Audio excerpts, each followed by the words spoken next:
लेकिन इसमें देखें प्रॉब्लम ये है कि देखें आप, अच्छा मैं पीटीआई में भी यहाँ पे मैं आपको ये भी बता दूं, नून लीग की और पीपल्स पार्टी की सियासत खत्म होने का भी पाकिस्तान को बड़ा नुकसान है। 3 party system was a good system, एक चेक्स एंड बैलेंसेस का सिस्टम था ना, कोई नहीं। और उसका एडवांटेज क्या है, पीपल्स पार्टी, नून लीग और पीटीआई, इनका एडवांटेज है मिलिटेंट नहीं है, इनके पास बंदूक नहीं है, ये फेडरेशन की बात करते हैं, पाकिस्तान की बात करते हैं, इनके सूबों में पावर हाउसेज हैं बट दे आर पाकिस्तान की पार्टीज। अब प्रॉब्लम ये हो गया है कि आपने जब इमरान खान को नीचा दिखाने की कोशिश की और उस सिलसिले में पीटीआई खत्म की, अब पंजाब आपने मजहबी एक्सट्रीमिस्ट के हवाले कर दिया है। यहाँ पे जो वैक्यूम क्रिएट होगा इसमें रिलीजियस एक्सट्रीमिस्ट वो भी बंदूक वाले हैं।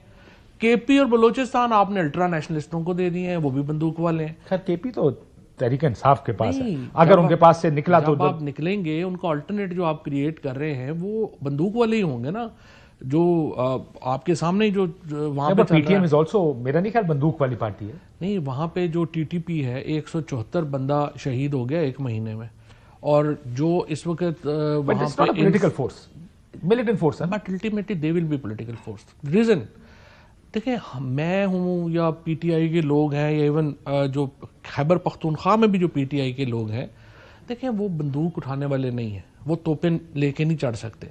बट द प्रॉब्लम है कि जब आप हम जैसे लोगों को पॉलिटिक्स से आउट कर देंगे, निकाल देंगे, फिर देखिए ये तो नहीं होना कि अपोजिशन नहीं होनी, फिर आपकी अपोजिशन आप जैसी होगी, बंदूक वाली होगी। फिर आप, मेरा ख्याल है अपोजिशन में वही होगा जो फिर वो बर्दाश्त कर सके, जो मुकाबला कर सके, मुकाबला वही बर्दाश्त कर सके, सख्ती बर्दाश्त कर सकेगा, फिर वो सख्त होगा। क्योंकि पॉलिटिक्स, देखिए मैं तो पॉलिटिशियन हूं, मुझे तो स्पेस मिलेगी तो मैं पॉलिटिक्स कर सकूंगा, नहीं मिलेगी तो नहीं कर सकेंगे। हम तो पहाड़ों पर तो नहीं चढ़ सकते, बंदूकें तो नहीं उठा सकते, बट आप जब हमें एलिमिनेट कर देंगे तो you will have that kind of opposition.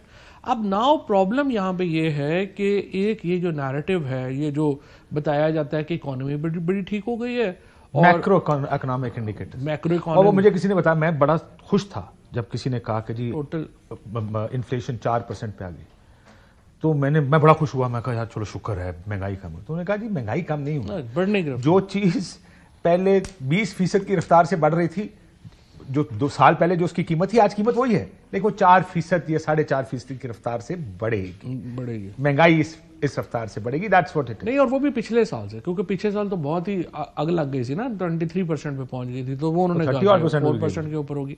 अब देखें पाकिस्तान के अंदर जो इशू है वो तो यही प्रिवेल कर रहा है कि पाकिस्तान में जो है वो आप, but do you think this, इस प्रेस रिलीज को देखते हुए, I understand their position also, अगर तो उनके पास एविडेंसेस हैं, ये तो ज़ाहिर 9 मई और उसके अलावा भी पुरतशद्दुद वाक़यात की बात करें, मैं इसीलिए बार बार पूछ रहा था कि मई के अलावा कौन से वाक़यात हुए, आपको याद है कोई जिसमें तशद्दुद हुआ हो, बंदे गिरे हों, लाशें गिरे हों?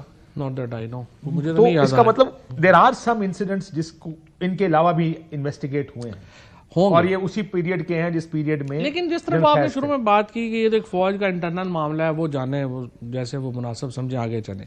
बट प्रॉब्लम सिर्फ हमारा, तो प्रॉब्लम सिर्फ ये है कि क्या, लेकिन इसके बाद आपको लगता है कि स्पेस मजीद सख्ती आएगी? अब आप तो मिलिट्री कोर्ट में केस जाएगा ना। देखिए अभी हमें नहीं ना पता कि इसमें जो पीटीआई है, इमरान खान को जो मुलव्वस करना है, वो अगर किया गया तो जाहिर है कि पीटीआई की मजीद स्क्वीज होगी, और जाहिर है कि पॉलिटिक्स में मजीद वॉलेटाइल होएगी।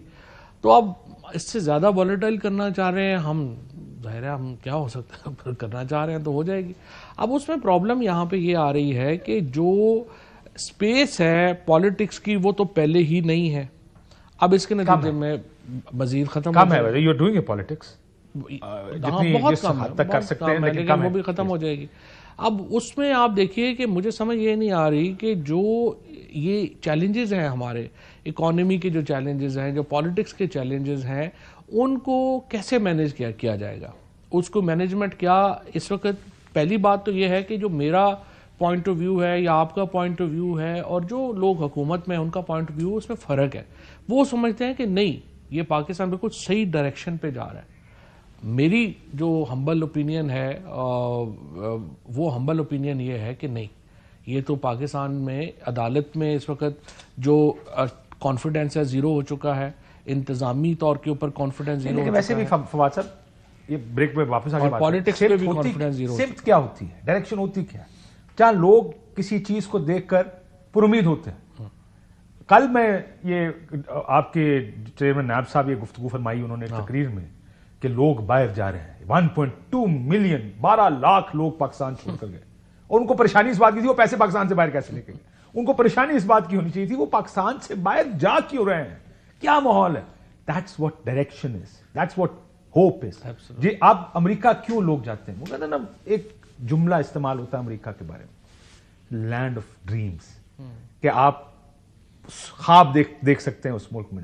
होप है ना, हो सकता है वहां पे जाके एक टैक्सी ड्राइवर सारी उम्र टैक्सी चलाए और कुछ उसकी जिंदगी में ना बदले, बट एटलीस्ट ही कैन, वो एक उम्मीद होती है कि मैं अपनी जिंदगी बदल सकता हूं। That's what hope is in a country. मैं सिर्फ आखिरी बात ये आपसे बताऊं कि ये जो इजराइल की सक्सेस है ना आज, वो वहां पे आई कि जो अमेरिका जो है ना वहां पे पूरी दुनिया से लोग जाते हैं, इजराइल कभी बाहर से लोग नहीं आते, उनके अपने ही लोग हैं।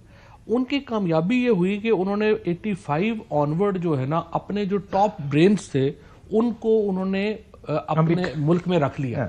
उन्होंने कोशिश करके निज़ाम बनाया, स्टार्टअप्स लेके आए, चीज़ें लेके आए।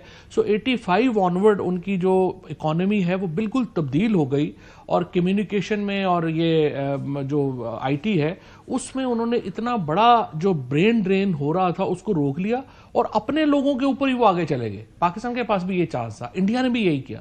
इंडिया ने जाने दिया लोगों को, इंडिया ने बाहर भी जाने दिया, लेकिन उनकी अपना जो था, और फिर बड़े साल लग गए उनको फिर वापस लाके अब उन्होंने दोबारा इस चीज को किया।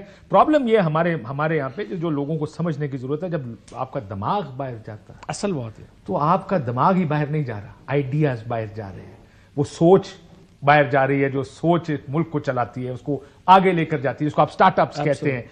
दे टेक चांसेस, आइडियाज आते हैं, और वो किसको उठाते हैं, वो लोग कंपनियां किसको उठाती हैं, टॉप ब्रेन्स को उठाते हैं, और हम इसको समझ नहीं सक रहे। एक ब्रेक लेते हैं नाज़रीन, ब्रेक के बाद वापस आते हैं।